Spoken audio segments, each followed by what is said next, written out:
Mary Graham, can you hear me? I sure can. We should start the pod until Roddy gets here. Okay. You know? And then say hi to Emma. Hi, Emma. Hi. How's it going? Oh my God. What was it? It was very tender. It was very sing-songy. It was very wispy. Welcome to the podcast. You have one sticky note. I've got a double sticky note. Oh, nice. So that's, the listener can prepare for the takes. It's a 2 sticky note day for me. Yes. For my little notes. And I didn't have a sticky note last time, but now I do. Oh my gosh. I just can never remember the full title of anything. And technology works. Oh my God. It's Roddy Brown. Oh, wait. Hey, Roddy. Hi. Now we can hear you. Look at that. That's how faders work. Audible.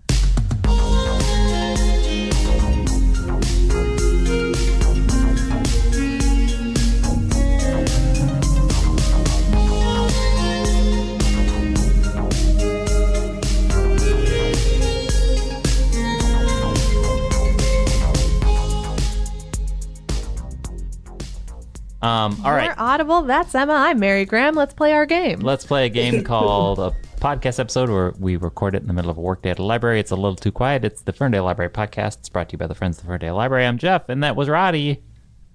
Hi. Hey. And I'm already going to spoil that Roddy said she was going to bring chaos to the podcast today. That's not a spoiler, Jeff. That's just called podcasting with Roddy. That's Mary Graham. Indeed it is. And Emma's here again, too. Hi. And I'm going to walk away for like 30 seconds so I can go remind myself what the heck book just came in for myself, because it's a romance book. Take it away, guys. Romance Part 2. Okay, cool. So Jeff is leaving the room. Yeah, Quick, no Emma, lock the supervision. door. Lock the door.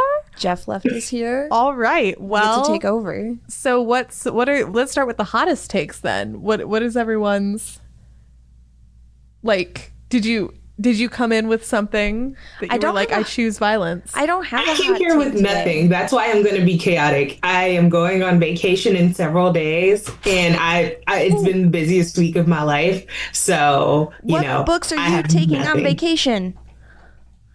I'm sorry? What books are you taking on vacation? Oh my God. Actually, funny story. So we're doing a book crawl the last day of our vacation because it's a group trip, and we're gonna hit up a bunch of indie bookstores. So I'm actually not particularly taking any physical books with me. I might grab an audiobook or two Smart. just to have. But my plan is I've been saving all year, avoiding buying books except for my birthday. That was an exception for the opportunity to go nuts when I go Right. out here. And the top book on my list is I want a really nice copy of Persuasion. Ooh, yes.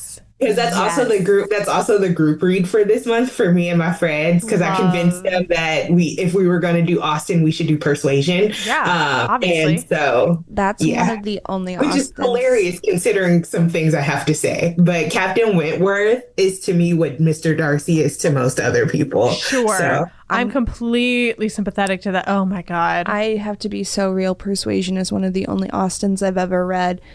And God, I hated it. I'm so sorry. Jeff, while you were out of the room, I was like, hottest takes, get them all out at the start. Go. you want to know something funny though? As much as I love Persuasion, since I did finally take a glance at the email. One of my hot takes is that I do not actually like second chance romances. They're one of my least favorites of like tropes. Like I dislike them to the same extent that I dislike third act breakups. You have because to- the way that they're written, 9 times out of 10, I'm just like, why would you get back together with You have this to person? prove that they should get back together. Like, But you also have to make me believe that they didn't just stay together in the first place. Right. because also, okay, here's my thing. So Ashley Herring Blake is one of my favorite like sapphic romance authors. She's great. She came out with a Christmas book called Make the Season Bright, and it's a second chance romance. And I love her Bright Falls. I love all of her stuff usually. The reason they broke up is because one of them left the other at the altar. Oh. You don't come back. You can't come back from I will that. say the only second chance romance that I can remember 1,000,000% buying into is Casey McQuiston's The Pairing. But there is so much about The Pairing that is not a typical romance novel, even though I do believe it is a romance novel and it accomplishes all of the goals. And like, yeah, that one I believed. That felt like a very believable, both that they broke up the way they did and that they would get back together. But the stakes of that book are low, but the emotional stakes are so high, and just so rarely does anyone pull this off. It's funny, Roddy, because one of my favorite tropes is almost the opposite of that, which is marriage of convenience. Oh, I love marriage of convenience. I love marriage of convenience, especially in this mostly comes up in historical books, although there's one, maybe you told me about, Emma, coming out soon, that's academics doing marriage of convenience for like partner, for like maybe not tenure, but like partner job offer. Yeah. I feel like I don't know if I'm the one who told you, but I feel like we discovered it. I think it's by the same person who did First Time Caller. Maybe? I don't know. Anyway, so I'm eager to see how that one plays out in terms of like a contemporary marriage of convenience. Green card marriage has never been the same. Like, that's not as good for me personally, but I love a historic marriage of convenience because I love the Or in like fantasy.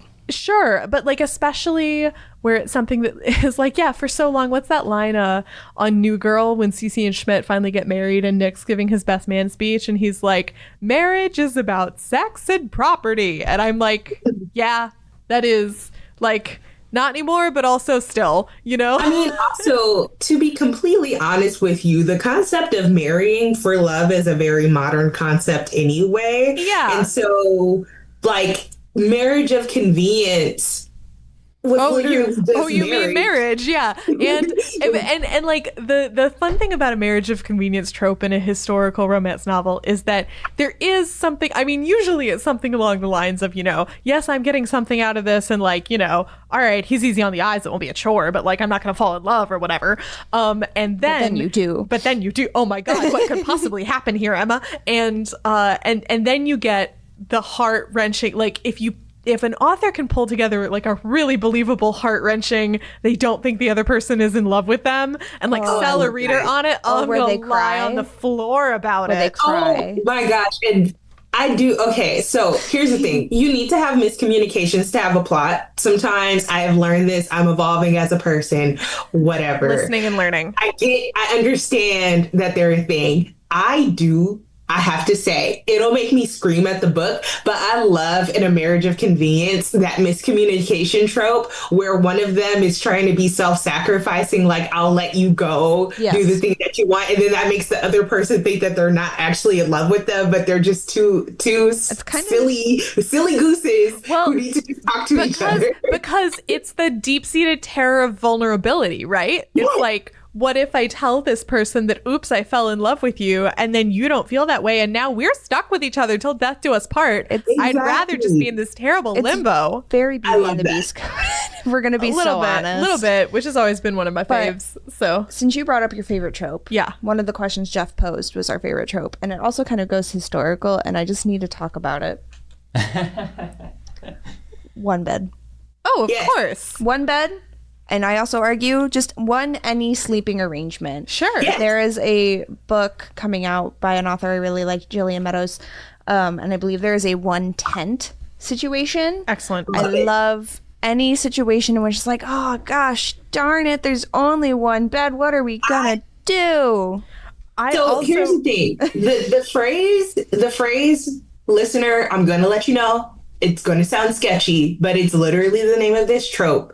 And most of the time, in what I read at least, it is consensual. But forced proximity is fun in these scenarios. That just one bed, that you know, it's just so much fun because it's like, where else are you going to go? Related, we have the road trip romance, which is like a cousin of forced proximity. I just wrote down one of my favorite only one bed moments happens in The League of Gentlewomen Witches by India Holton, which is the middle book in the Wisteria Society trilogy and the one that I've reread most often because I love it. And the pair is on a various piratical road trip because there's pirates and flying houses. It's the best thing I've ever read.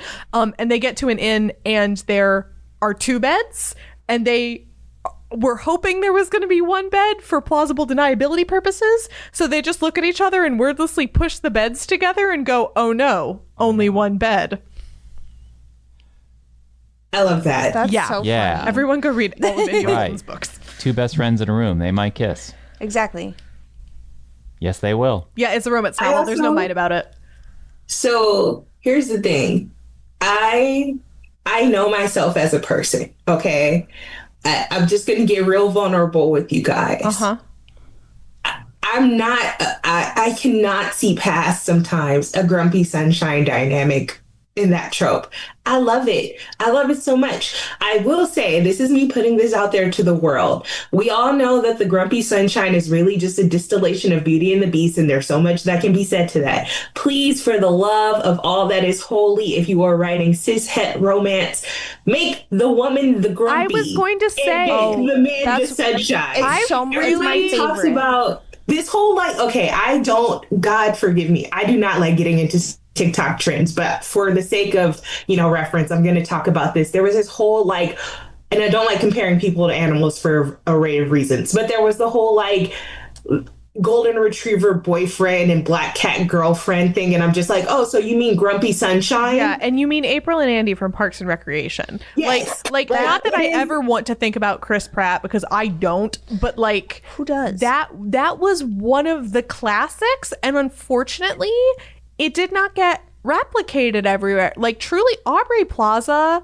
as Rachel Ludgate, cultural touchstone. Like, Yes. and actually, like, I mean, my friends and I all watched that show when we were in high school, and some of my very April-esque friends at our all-girls school were like, finally. Like, the line she has about, like, I love animals so much more than most people, like, where she's like, people suck and animals don't. Like, that kind of thing. Like, I had so many friends who were like, no, dead ass though. Like, thank you, April Yeah. Ludgate. This is just who I am as a person. I don't see those people. And also, I really want to read about cheerful, excited men who are super into They're women. their extremely Or significant other. cranky, like, black cat girlfriends. Right. Yeah. I have to bring up Swift and Saddled by Lila Sage. It's the second book in the Rebel Blue Ranch series. I've pulled it up. Gorgeous cover. Oh my god, Lila Sage's covers are everything.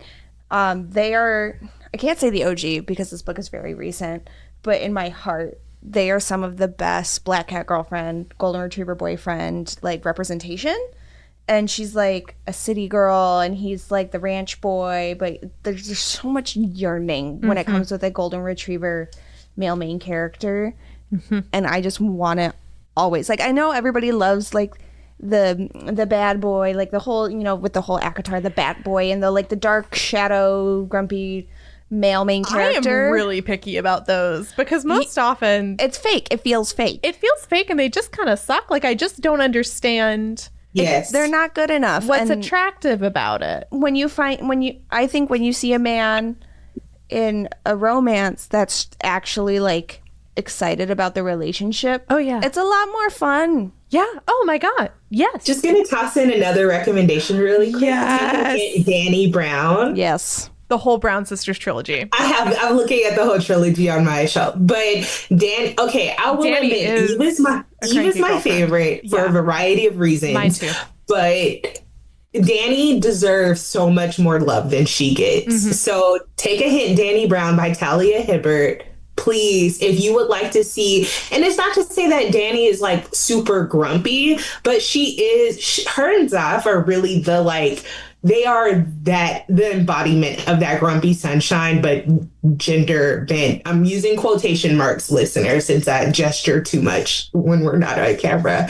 But yeah, here's the thing about the grumpy sunshine that I feel like has been taken to the extremes, because while it is one of my favorite tropes, it's also one of my least favorite tropes, because oftentimes, as you both were just talking about, it's not just a matter of the guy being a grumpy curmudgeon, because you can write, a curmudgeon with a heart of gold. I know several.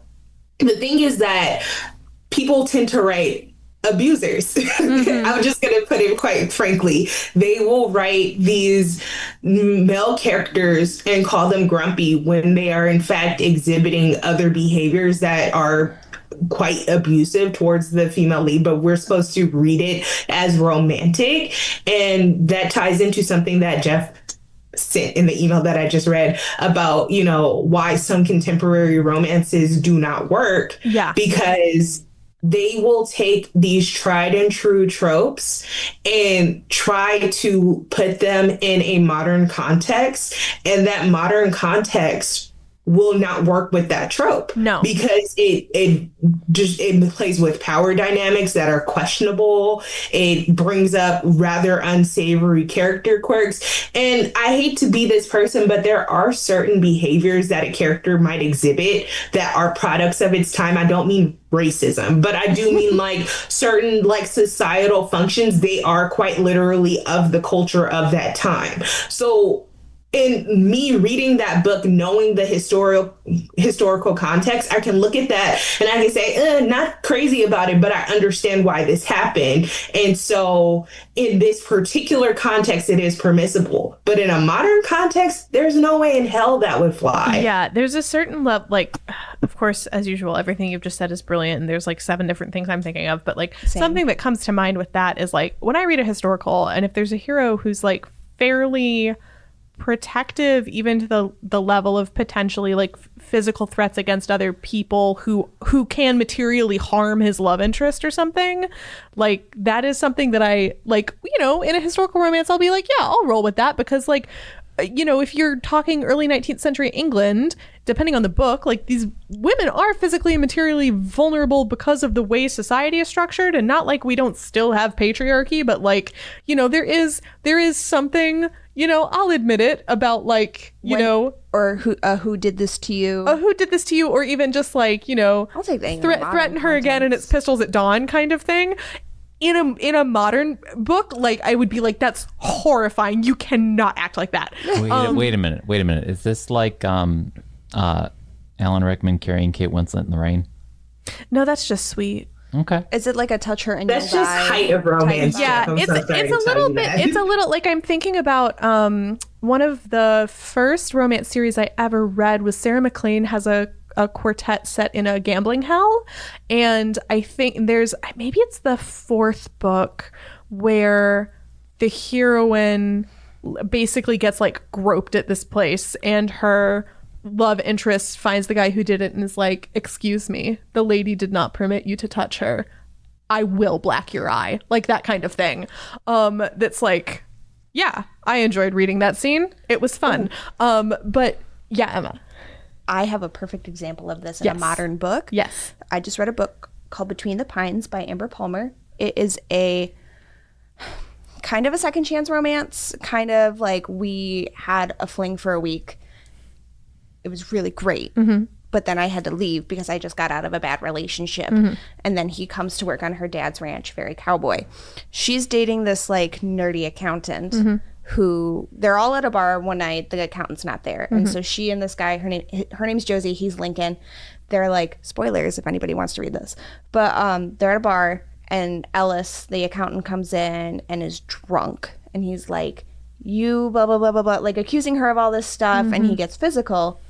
Lincoln comes in and roxes him, that guy. I don't know what the swearing rules are, but he holds him accountable. Yeah, holds him accountable, punches him in the face and knocks him down. And I'm like, Roddy, it's an accountant. And you're not an accountant. So wait, is that what you said? Yeah, Jeff was like, he holds the accountant accountable is what he was trying to get at. Oh, brother. Okay, yeah. Anyway. Yeah, anyway.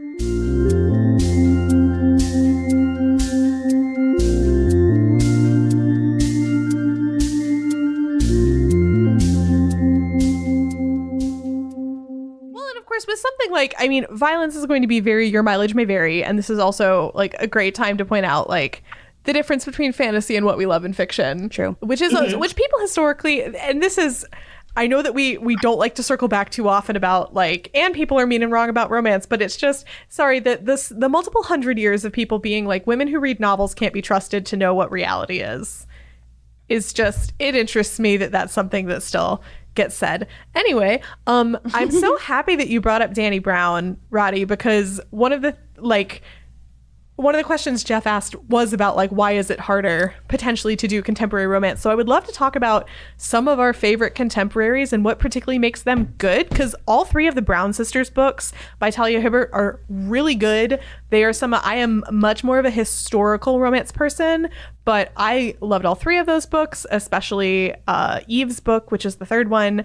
And I have a couple other like contemporaries I really liked written on one of my 2 sticky notes, and I'm just curious. I will just address the multiple elephants in the room. One of them is your dog Lux.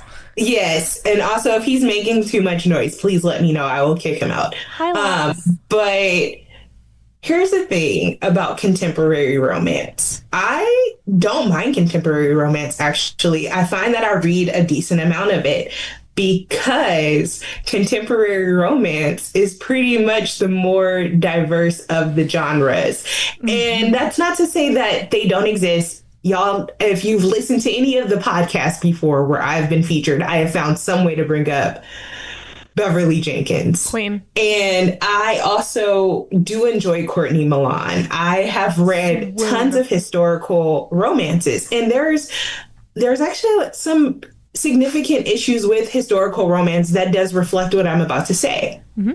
But when contemporary romances are too white, when they are too cis hetero in their presentation, they run the risk of becoming actually just, a fantasy romance. And the other part of that is that sometimes when you take those historical tropes out of their context and bring them into modern day, you have to have, or at least address, certain very difficult conversations that I don't feel like every author is prepared or equipped to do in a way that, will keep the integrity of the story together, but also give those particularly difficult conversations their worth.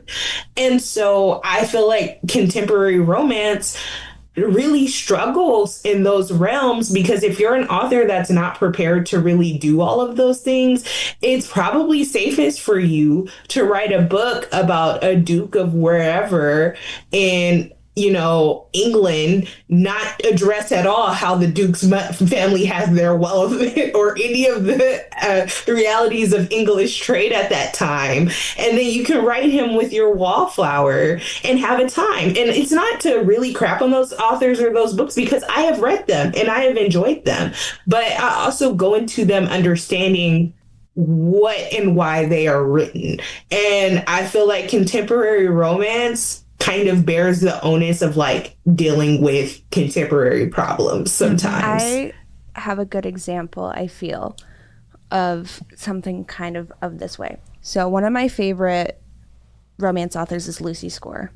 She's one of those like book talk people. And when I worked at Barnes & Noble, everybody was asking for things we never got over.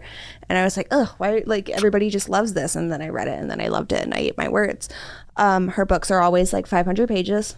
They're very silly, very ridiculous. In book 2, Things We Left Behind, I always get the titles mixed up. So Lucy Score stands Don't Come For Me if I'm just mixed up the third and the second one. But Things We Left Behind is number 3. Second one is Things We Hide From the Light. Things We Hide From the Light, the male main character is a cop. I don't love that in my books. Lucy leans very heavily into the fact that he's doing a lot of like sensitivity training. He has his like people in his thing like doing like just trainings on how to not like de-escalation. Yeah, de-escalation, not being racist, just doing a lot of things that feel, because she's like, he is a cop, but I swear we're like trying to I don't know, I don't want to tread into like dangerous wording territory, but like she acknowledges that as in something and actively works on in her book, which I was kind of impressed by, because I feel like there's like other like, I don't read a lot of cop romances, but I feel like there's definitely probably some out there that don't even touch there that. are, and Listen, there's so many. And the thing about it is that I'm going to toss quite a bit under the scope of cop romances. A lot of romantic thrillers are cop romances and those are very obvious because it's a detective. A lot of other romantic thrillers where there's a bodyguard who is ex-CIA involved or ex-military, those are also cop romances. There is a very strong undercurrent of like militaristic and like just law enforcement undercurrents in a lot of romances that kind of get swept under the rug because they like to toss the X whatever in front of it. But whenever you have a character who's typically like the macho man in those Grumpy Sunshine books that I was just criticizing, that it lends itself towards propaganda very frequently, even without realizing it. And I'm not going to hold you, not even fantasy romances are exempt from this, because a lot of fantasy series, are written by, if you look into their authors or the authors' backgrounds, Rebecca Yarros. They might be based off of certain militaries, Fourth Wing. That is the first I've ever heard of an author writing that and trying to address it. And I'm not going to pretend like that's something I delve into often, because there's nothing that makes me close a book faster than finding out that anybody involved was a police officer. And that's the thing. I was scared because I was like, am I about to read something that is going to make me angry? Because I really loved the first one because of all the shenaniganery that went on. So I was like, I want more of that. Well, from a historical perspective, this is where I plug Copper Script by KJ Charles, which I think at time of recording is her newest book, which I sank into like a warm bath, partially because Copper Script, which takes place, I think it's the late 19th century, involves the sort of inherent flaw of being the I can fix him of the police force, where him is Scotland Yard. It's partially a book-long exploration of why that is probably not going to work out very well for you. But thinking about what you said, about Roddy with certain authors, not all of them, but some of them, who, if you don't want to engage in the interesting social questions, just go do a Duke of whatever.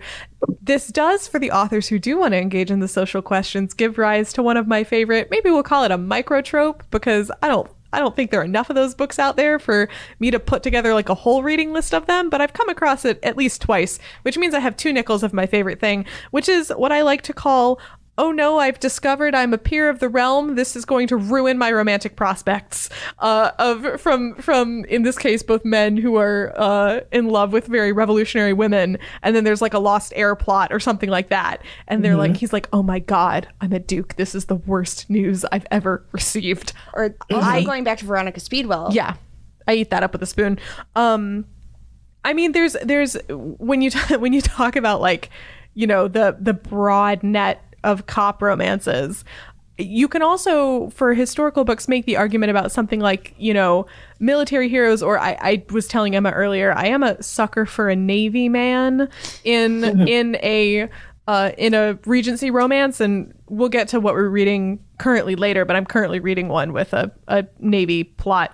But I also enjoy, like, Cat Sebastian's Two Rogues Make a Right has a main character who had a terrible time in the Navy and was like horrifically abused on his ship and was tried for mutiny and acquitted, but it was a terrible experience. So I think that, for me, part of it comes from like the range, like seeing the same trope over and over again is part of the pleasure of romance reading, but seeing it approached from different angles or with different considerations is like the extra level, I think. And also the thing about it is that even in the most simple romances, I'm about to just totally talk out of my butt for a second, but I feel like people are looking for an element of adventure.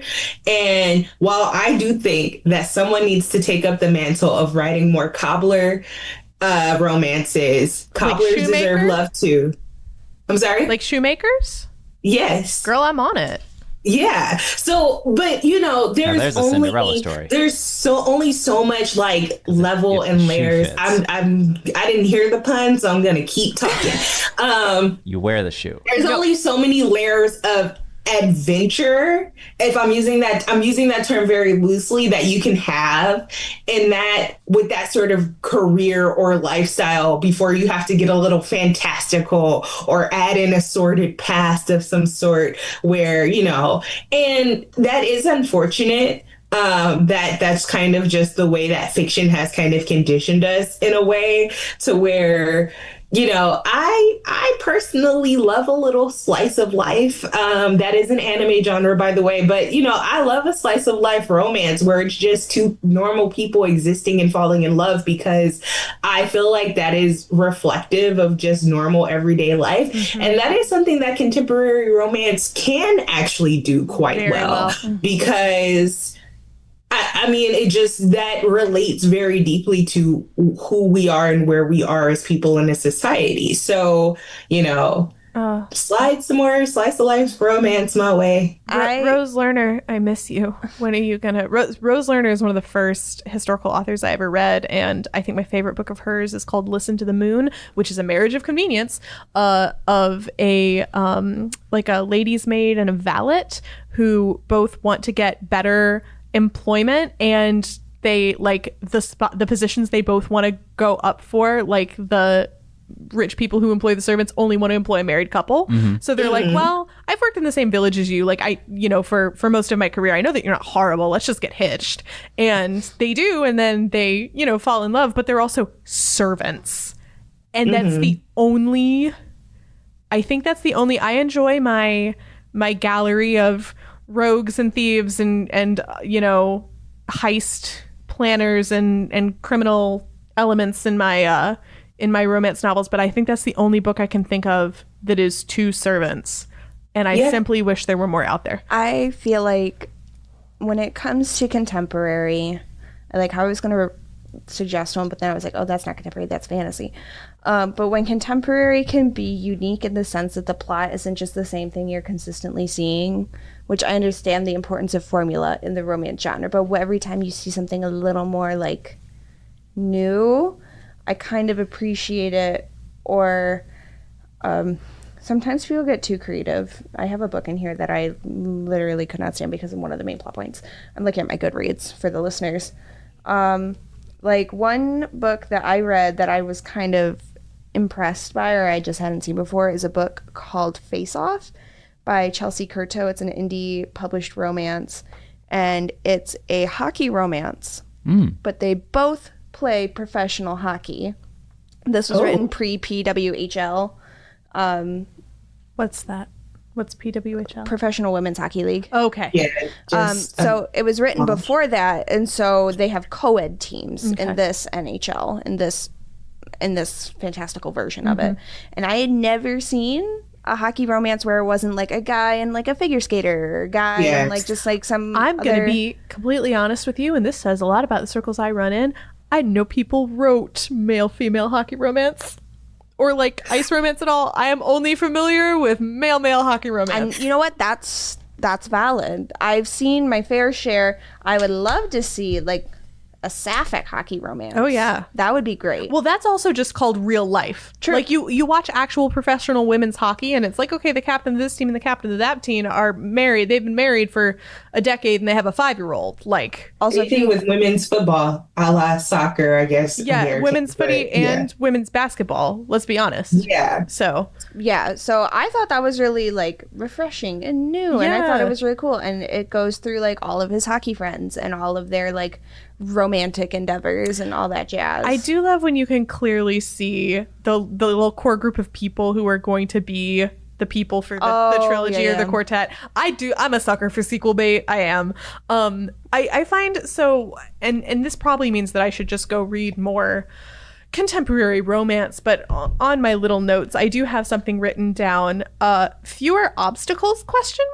Which I think is maybe one reason that I read less contemporary, is that I have a harder time believing some of the obstacles, because it can be, if you don't come up with something really convincing, it can be like, just text them. I don't understand. Like, you really have to give me a good reason. Do you want to hear the why too? And I just, one of the best contemporaries I read recently had what I felt was a very compelling conflict that made me go, okay, I see why you can't like be together until the end of the book now. And that was We Could Be Heroes by Philip Ellis, which is about a movie star who's very clearly like knockoff Captain America, Superman kind of deal in fake Marvel, who is gay and closeted, and because he just does not want to deal with that in the public eye or have it affect his career.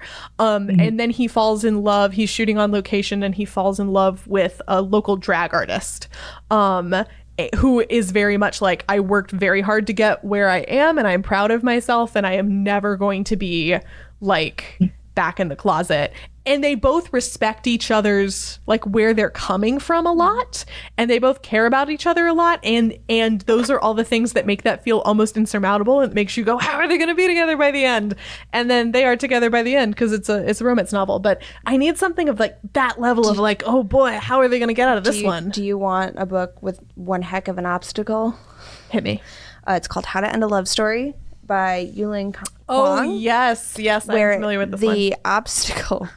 Trigger warning for some of the listeners. What is the trigger warning it's for vehicular manslaughter? Vehicular manslaughter / suicide. Yeah. The main character has a younger sister.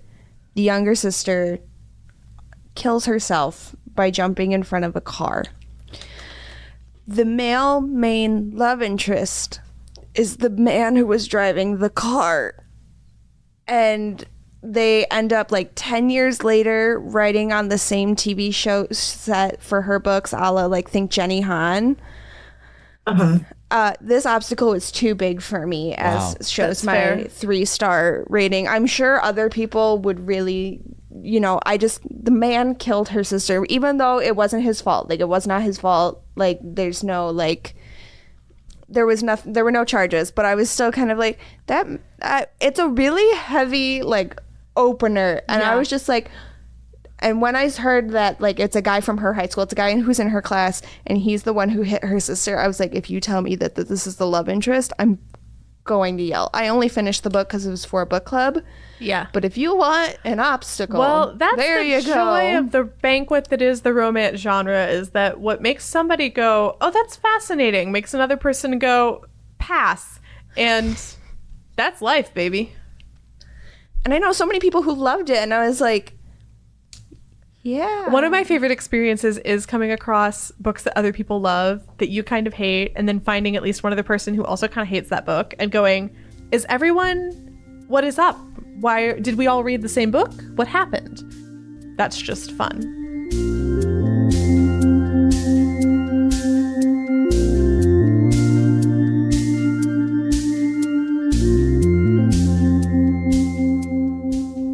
So what are we all reading recently? Since we talked last, I decided that I was going to finally read Real by Kennedy Ryan. Real as in movie real, not real as in real life. And I loved it. It was a contemporary romance between a director and an actress. And therein lies the conflict, but essentially she performs on stage. She's a Broadway actress, currently an understudy when he sees her perform for the first time. And he's looking for an actress to portray the main character in a biopic that he's doing. And he's been looking and hasn't found anyone. A mutual friend drags him to a performance where she's taking over the role because the main actress is on vacation. Boom, he sees the actress who's perfect for the role. But listener, when I tell you she is also perfect for him, that's what I wanted to get to, but I'll just summarize this really quickly. There is no third act breakup. There is a significant conflict that does involve a health issue. So if potentially this has a happily ever after ending, to be clear, but if potentially like chronic and or fatal health issues do concern you, maybe I didn't know about that plot line, and I was okay reading the book, to be clear, but there is a subplot that revolves around that, and I really enjoyed that book, and I understood why people love her writing so much. I was like, oh, okay, I get it now, which, I didn't think everybody had to be wrong about that. And this is what I wanted to get to. I feel like the main problem with contemporary romance, and I will pass this off after I say this, is that there has been a loss of intimacy. And the thing about it is that I feel like historical romance can kind of get away with it a little bit more, because historical romance can come with built-in intimacy. Historical romance can have a glimpse of skin that they wouldn't normally see, that would have you clutching your chest like, oh my gosh, or like the daring moment of both of them being in a private place together and someone could walk in, but they just have to see each other. And, that is the benefit of a historical romance. Contemporary romance has to do better and has to do more about establishing why these characters feel this connection beyond the fact that they want to have sex with each other. Bring back and yearning. I feel like contemporary romance has a tendency to jump to sex scenes or like blank screen scenes where I can't remember, fade to black, that's the word I want to use. But it doesn't really establish that these characters would be interested in one another beyond that. And there needs to be more intimacy in romance, which sounds crazy, but it's true. And that's kind of why I was talking to Mary Graham and Jeff about this several months ago, but I kind of went on this kick where I was like, I don't want to read romances right now. I specifically want to read love stories. And listener, there is a difference because love stories can have a major romantic subplot, but they do not have to have a happily ever after or happy for now, which is crucial for it to be a romance. But anyway, I was like, I just want to read books where I truly believe that these characters are in love with each other. And I wasn't getting that for a while. Real, I got that from Real. Very much. I got that too from Very Secret Society of Irregular Witches, which is one of my favorites. Which is a contemporary, but there's also some fantasy element because obviously witches, but it is like very firmly witches today. And I'm planning to reread the first one because the second one is coming out July 15th, which I am so excited about. And I just remember like that book spends so much time building the relationship between the main couple. Like you completely see why they, are attracted to each other and work well together. And there are a lot of intimate moments between them, like in part because they're involved in caring and educating the same children. And, trying to make sure because the children are magical that nobody blows anything up. So it's also some of the best. I am not often a big fan of children in romance novels solely because very often people don't know how to write them at a developmentally appropriate for the age the children are supposedly. The children in Very Secret Society are fantastic. They are delightful. They are delightful. And also another recommendation, if the idea of a sort of chronic illness does not sound like a happily ever after barrier to you, because chronically ill people should fall in love also. Again, Cat Sebastian's Two Rogues Make a Right. The character who's not the traumatized Navy boy is the traumatized chronic tuberculosis boy. And I completely was sold on that happy ending. So for what that's worth. Just tossing another one on that would be Get a Life, Chloe Brown. Just to mention all of the Brown sisters. She also has a chronic illness and is also a plus size heroine, as are all of the sisters. So yeah. So tossing that up. I can tell you guys how I had just read a contemporary romance that did not work. And then I have one that is currently working for me. So one that I just read was called What You Gonna Do by Avery Flynn. It's got a very cute cover. I was very excited. And this is where Roddy's point of the lack of intimacy really... So it's this witch who thinks she doesn't have powers. It's this man who's like... He was banished to this place, but has been brought back to spy on her, and they keep getting set up on dates by this mystical other old witch woman. But these two are just horny for each other from like the get-go. And I'm like, you guys are in theory supposed to be hating each other. Why are we horny all of a sudden? And then there's no like, they don't. I didn't believe it. I didn't believe they liked each other. Like, they may have wanted to do it, but that's all they wanted to do. I didn't believe the romance for a gosh darn second. However, I'm currently reading Only in Your Dreams. That might be the one? Because Only in Your Dreams by Ellie K. Wilde. And it's this girl and her twin brother's best friend. It starts off when they're 18, getting ready to go to college. Before all of his football games, she's given like a little 4-leaf clover for good luck. Clover then becomes her nickname, or his nickname for her. And they have like these shoestrings they tie around their wrists to remember each other when they move off. And she goes, "Kiss me," and then he freaks out and leaves. We flash forward 10 years in the future, and she comes back post manipulative breakup and gets thrown in this camping trip. And there is some like insta lust, I feel like, going on, but you can tell he's trying to like win her back, and he's trying to be respectful about it, and you can see like he's being protective, and it's a little faster, I feel like, but I'm really enjoying the dynamics that Ellie has crafted between these two. And it's not like perfect, but I'm having a good time. There was a one tent situation, not where anything happened, but there was only one tent, and he slept in a puddle so she could sleep on the air mattress because she's like, "Don't be near me. I don't want you near me. You abandoned me all these years ago when I told you to kiss me, so don't be near me." Speaking of abandonment, that also is a theme in what I am reading right now, which is a historical called "The Lady He Lost" by Faye Delacour. I also have to give a shout out to this cover. Roddy, look up the cover, because I am What's the title again? "The Lady He Lost." I am a noted illustrated cover hater. This is well documented. However, this is lovely. if this is the way that illustrated covers are starting to trend, not that I take it back.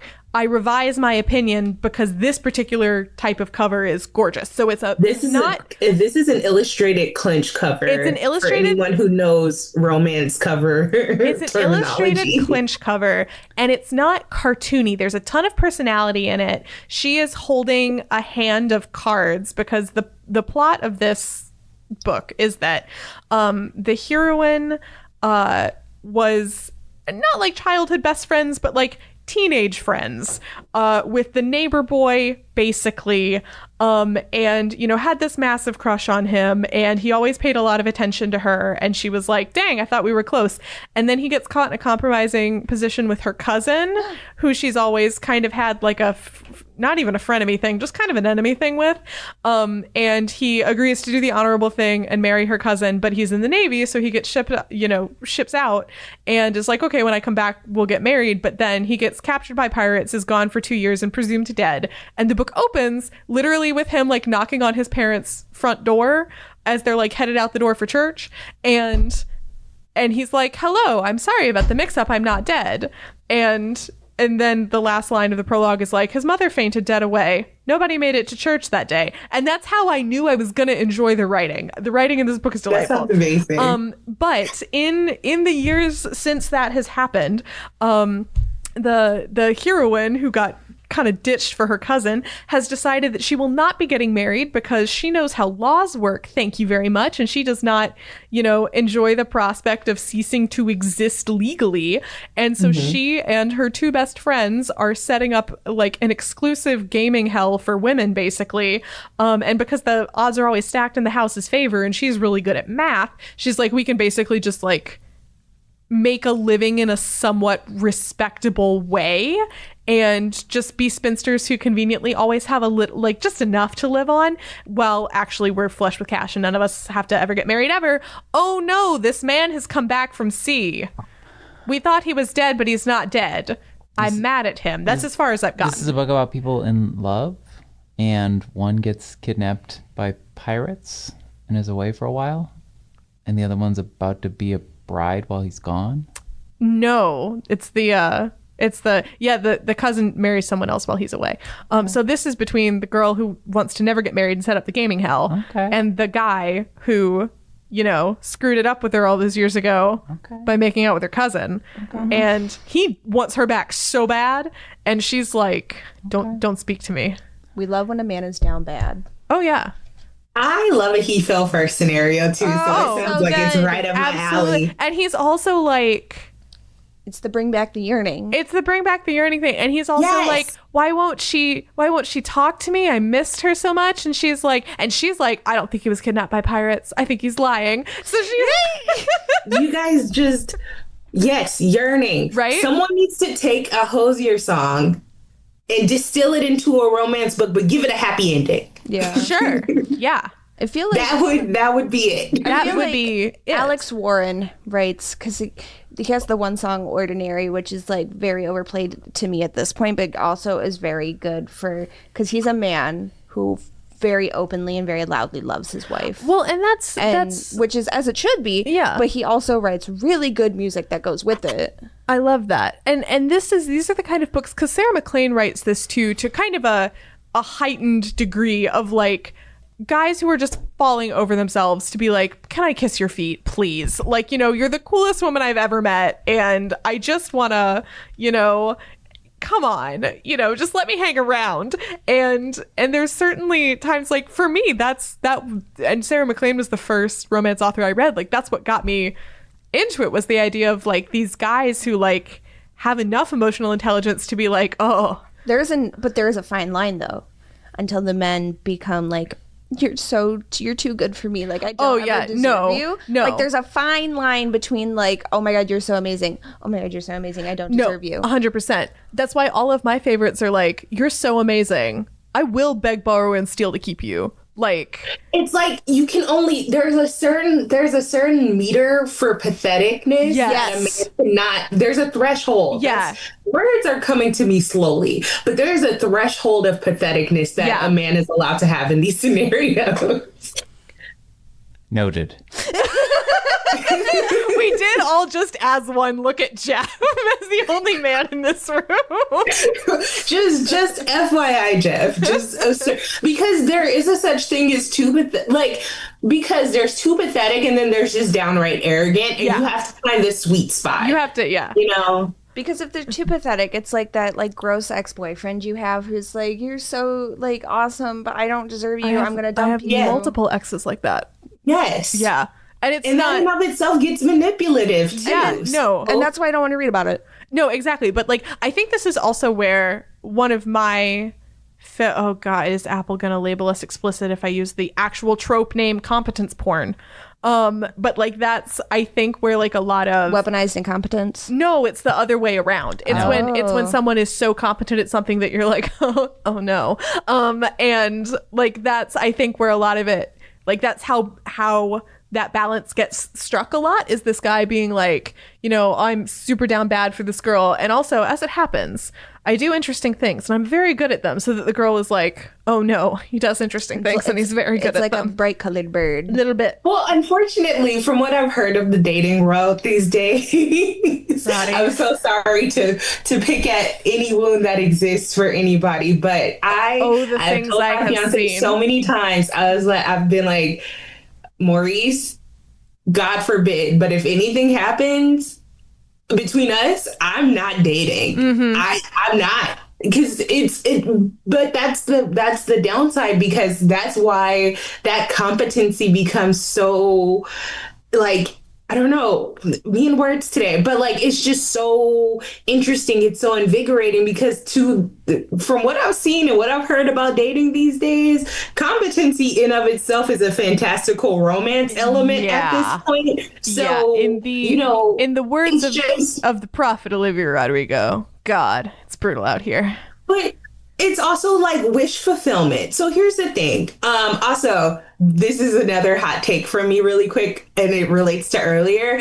Billionaire romances should go under the cop romance. I agree. But that is me. But here's the thing. And I'm not saying that I've never been susceptible to a billionaire romance before, but it's wish fulfillment at that point, because we live in a time, we live in a society where it would be nice if someone just came and was like, all of your problems, poof, gone. Because it's astonishing how many of those problems can be solved with money. No, truly. And that's where the wish fulfillment aspect of romance comes in. And I can't be mad at that, because I too would like someone with lots of money to show up and decide to pay for my entire, well, not like that, but pay for all of my problems to go away. I'd take it. Well, Roddy, when we were at work together a week or so ago, we were talking at Kennedy Ryan has like a billionaire millionaire romance series, but it's like she made him like an activist as well. Or there's like she made it different. She made him a slightly more ethical billionaire, which I appreciate the attempt. Well, also, I mean, I'm going to say something crazy. Do it. I am not opposed to a criminal either in terms of like these romances. If you've gotten your money through ill means, I'm like, okay. Or if you kill bad guys. Billionaire, to be honest with Yeah, well, and I mean, I think that I'm all in on mafia romance, to be clear, because some of it, mafia romance is like right there on your cop, to be completely honest with you, because they're symbiotic, baby. Yeah. But here's the thing. I get it. When I look at these books, I get it. Well, so I really love a good smuggler as a class of criminal, especially because I read a lot of historical stuff. I am a huge recommendation to The Adventures of Amina al-Sirafi, which is not a romance novel, but involves pirates, and particularly like the smuggling variety of piracy. Also shout out to Secret Lives of Country Gentlemen, which is another KJ Charles one. And I'm someone who's like, I think taxes are a good thing, and that kind of thing. Folks should pay your import duties, which is why we shouldn't perhaps go insane about how high those are. But in fiction, screw the French. I'm not paying import taxes on that brandy. I need to bring up a very niche thing. And then tragically, I have to go on desk. I love the desk, but I also love talking to you all. There is a DreamWorks movie. I think it's DreamWorks. There is a movie in the style of DreamWorks. Sinbad, Legend of the Seven Seas. Oh, yes. Sorry. Yeah, yes. That's a classic. A bi-awakening for a lot of people. That man in that brand of like piracy. Yeah. That's why pirate books are so good. Oh, yeah. No, Amina al-Sirafi owes so much to Sinbad the Sailor. Like, quite consciously. It's a gorgeously written book. Everybody go read it. Listen to the audiobook. Listen to the audiobook. It is one of the best audiobooks I've ever heard. Yes, Roddy is holding up one of her favorite Beverly Jenkins, hands down, Captured. I need that. Pirates, gorgeous clinch cover. He is a pirate who robbed slave ships. Yep. And period.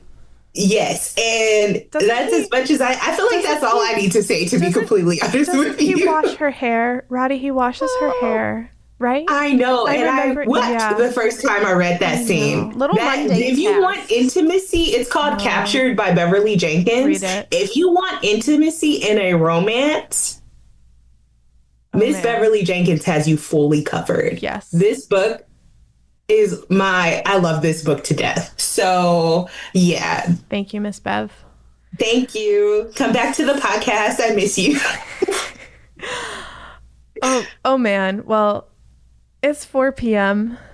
Yeah. So the afternoon continues apace, and you've just spent another hour listening to A Little Too Quiet. That's great. The Ferndale Library podcast, brought to you by the Friends of the Ferndale Library.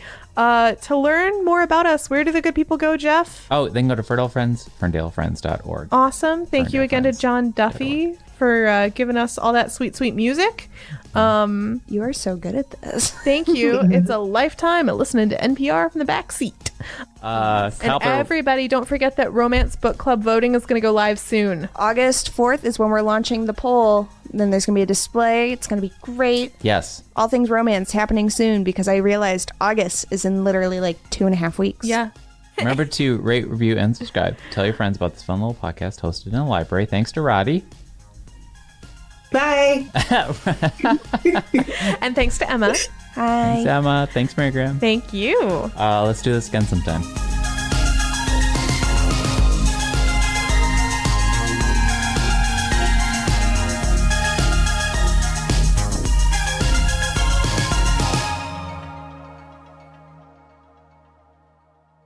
Cobbler romances. It's all happening at your Ferndale Area District Library. Sweep Thank me off you my and feet. Good night, Jeff. No, I'm hitting the button. Navy romances. I'm hitting the button. Float my boat. All right. No.